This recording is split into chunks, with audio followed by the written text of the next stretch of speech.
Бул жердин аты Хелденплац. Немис тилинен которулганда баатырлар аянты. Австриянын Вена шаарындагы Хофбург сарайынын алдындагы коомдук жай. Бул жерде көптөгөн маанилүү иш-чаралар жана окуялар болуп өткөн. Өзгөчө Адольф Гитлердин 1938 жылдын 15 мартында Австрия фашисттик Германияга кошулганы дал ушул жерде салтанаттуу түрдө жарыяланган.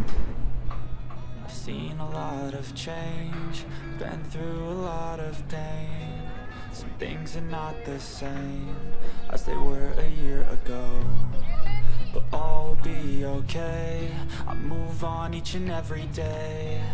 The past is where it stays, way back a year ago. Достор, эң эле известный ушу австриец ким экенин билесиздерби? Эң эле менин оюм боюнча кыйын адамдардын бири ушул дүйнөдө Арнольд Шварценеггер ушул жакта төрөлгөн. Ал деген спортто да ийгиликке жетишкен, шоу бизнесте дагы өзүңүздөр билгендей эле актер болгон, эң эле высший уровеньдеги актерлордун бири болгон. Жана ошондой эле политикадан да ийгиликке жетишип туруп, Американын Калифорния штатынын губернатору болгондо өз учурунда бул ийгиликти эми сөз менен айтып бериш оңой эмес деп эсептейм. Бардыгы бир эле нерседен ийгиликке жетишсе, бул бардыгынан ийгиликке жетишкен да. Анан бул деле киного тартылып атканда өтө мындай акценти катуу болчу, өтө тоскоолдор көп болчу, бирок ошого карабастан бул аракет кылып отуруп өзүнүн каалаганына жетишти да. Ошондуктан достор, канчалык кыйынчылык болбосун, биз аракеттенишибиз керек деп эсептейм да, ар бирибиз. Алдыга жана алдыга. Мени өтө таң калтырган жерлердин бири таксилер жүрөт, Mercedes-Benz жаңы S-класстар, жаңы эле бир Тесланы көрдүм көчөдөн.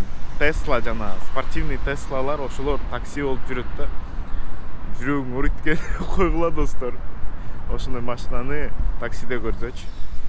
Байкаңыздар, бул паркты абдан кандай сонун жерде жайгашкан.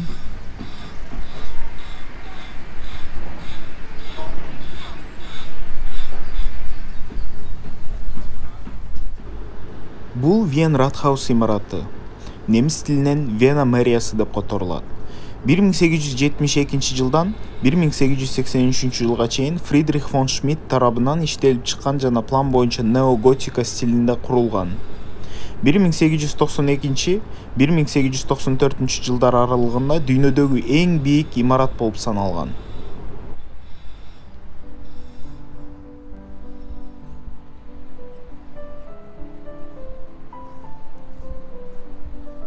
Ратхаустун маңдайында театр жайгашкан.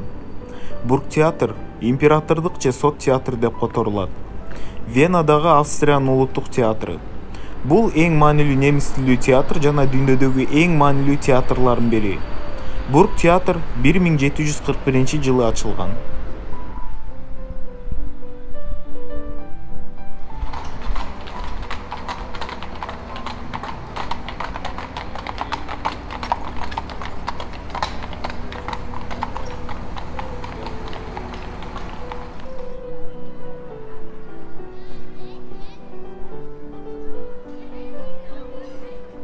Şu ар бир өлкөнүн өзүнүн өзгөчө жерлерине келип өтө таң калыштуу бир көрүнүштөргө туш болосуң. Ушу келген сайын челюстуң чөйүн дейт да, ушундай көрүнүштөрдү көргөндөчү.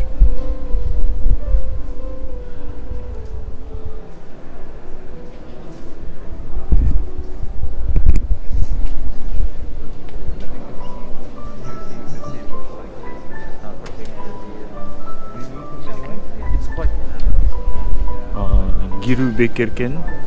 Ошонусу абдан кубандырат. Бул маска кийгиле деп эскертти, ошондуктан мен маска менен айтып бермекчимин.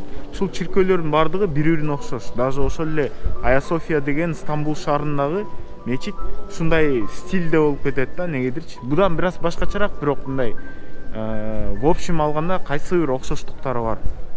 Анын бардыгы эми тарыхка барып такалат. Неге дегенде Стамбул шаары мурун өзүңүздөр билгендей эле Константинополь деген шаар болчу Римский империяда.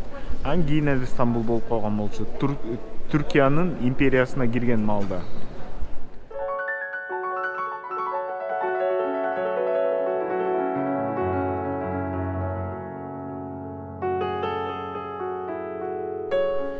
эгер сиздер уже Европада болгон болсоңуздар, ушундай бир храмдардын ичине кирип уже көрсөңүздөр, башка храмдарга башка жерден ушу Европадан кирүүңүздү мен сунуштамак эмесмин. Неге дегенде бардыгы эле бирдей, ага акча төлөштүн деле деги эле кереги жок да.